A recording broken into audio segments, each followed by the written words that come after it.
आने वाले 2 सितंबर को भाद्रपद मास की दर्श अमावस्या है। सोमवार को पड़ने से ये सोमवती अमावस्या है और इसी दिन सोमवती अमावस्या के साथ पिठोरी अमावस्या भी है। अमावस्या सुबह भोर से ही लग जाएगी और अगले दिन सुबह 7:40 तक समाप्त होगी।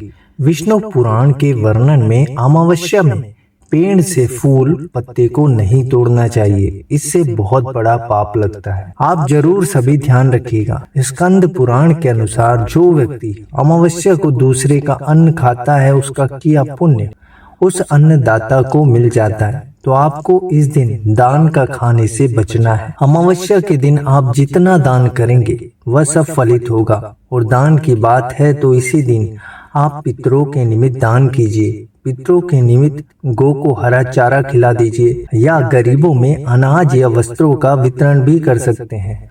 और ध्यान रखिएगा, जो भी आप पितरों के निमित्त दान कीजिए उसमें काले तिल को जरूर मिला दें। अब आप जैसे किसी चीज वस्तु को दान करें तो उसमें तिल को कैसे मिलाएं? तो आप कोई भी वस्त्र या वस्तु का दान करें तो उसके साथ आप काले तिल के लड्डू बनाकर साथ में दान कर दीजिएगा।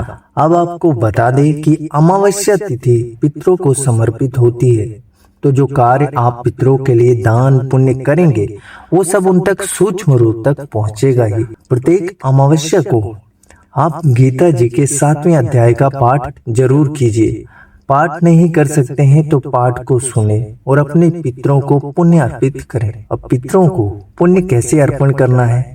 तो जो सबसे उत्तम काल कुतुब काल होता है, जो कि 11:40 से 12:20 का उत्तम समय होता है।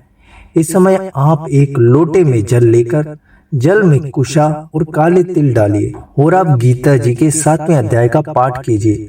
और इसी कुतुब काल के समय दक्षिण दिशा की ओर पितरों को जल दीजिए। इससे आपके पितृ तृप्त होते हैं। आपके पितृ तृप्त होते हैं तो घर में कारोबार में बरकत होती है, घर में धन बढ़ता है, घर में उत्तम संतान होती है। अब सुनिए, ये कोई साधारण अमावस्या नहीं है। सोमवार के दिन आने वाली इस सोमवती अमावस्या के बारे में शास्त्रों में वर्णित है कि इस दिन जो भी हम पूजन जप करेंगे उन सभी का फल समस्त तीर्थों एवं दिव्य तीर्थ हमें उसका फल प्रदान करते हैं। ऐसी अद्भुत महिमा है इस सोमवती अमावस्या की।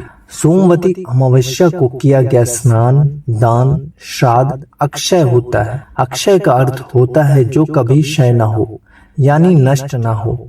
ऐसा पुण्य तो जैसे स्वर्ग लोक में कोई जाता है तो जब तक पुण्य है तब तक स्वर्ग लोक में रहता है।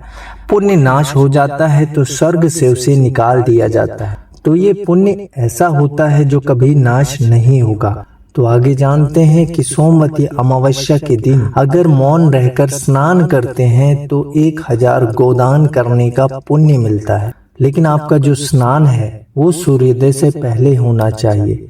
इस बात का आप सभी जरूर ध्यान रखिए। सोमवती अमावस्या के दिन यदि तेल या घी का दीपक जलाकर 108 परिक्रमा कर ली तो उसके धीरे धीरे दरिद्रता के योग नष्ट होने लगते हैं। लेकिन एक बात का विशेष ध्यान रखिएगा कि तुलसी का पत्ता न टूटे और हमारा कपड़ा भी तुलसी जी को स्पर्श ना हो परिक्रमा के दौरान। आप यदि गरीबी में जीवन जी रहे हैं और आपको लगता हो घर में नेगेटिविटी बहुत ज्यादा है तो आपको ये प्रयोग कर लेना है। ये प्रयोग आप पूजा स्थल या घर के मध्य भाग में भी कर सकते हैं। आपको एक छोटा सा हवन करना है, तो इसके लिए आपको गोबर के कंडों को किसी बड़े बर्तन में डालकर हवन कुंड तैयार करें। उसके बाद काले तिल, चावल, गाय का घी, चंदन पाउडर, गूगल, गुड़, देसी कपूर, इन सबको आपस में मिला लीजिए। घी की मात्रा थोड़ी ज्यादा लें।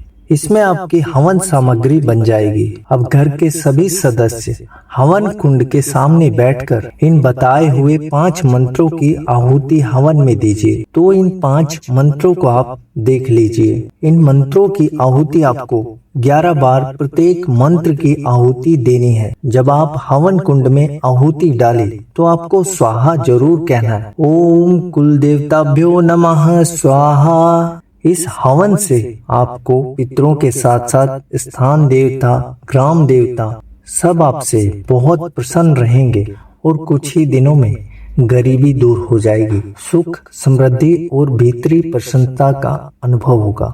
शास्त्र कहते हैं देवताओं से पहले पितरों की पूजा करना आवश्यक है।